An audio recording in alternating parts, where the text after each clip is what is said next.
Bismillahirrahmanirrahim, kanilang sinasabi na ang Biblia ay salita ng Diyos. Kaya wala daw itong pagkakamali at walang kontradiksyon. Ngunit meron po tayong sorpresa sa kanila. Marami po ang kontradiksyon sa Biblia at kabilang dito ay ang pagsisisi ng Diyos. Sa mga bilang ay nabanggit dito na ang Diyos ay hindi tao na nagsisinungaling ni anak ng tao na nagsisisi. Ibig sabihin ang Diyos ay hindi siya nagsisisi. Sa ibang mga talata naman na mababasa natin ay sinabi, pinagsisisihan ng Panginoon ang kasamaan na kanyang sinabing kanyang gagawin sa kanyang bayan.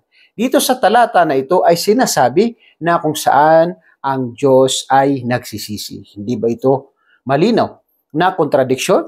Alin ba ang tama dito? Ang Diyos ay nagsisisi o hindi? Malinaw na kontradiksyon po ito dahil ito po ay napakialaman.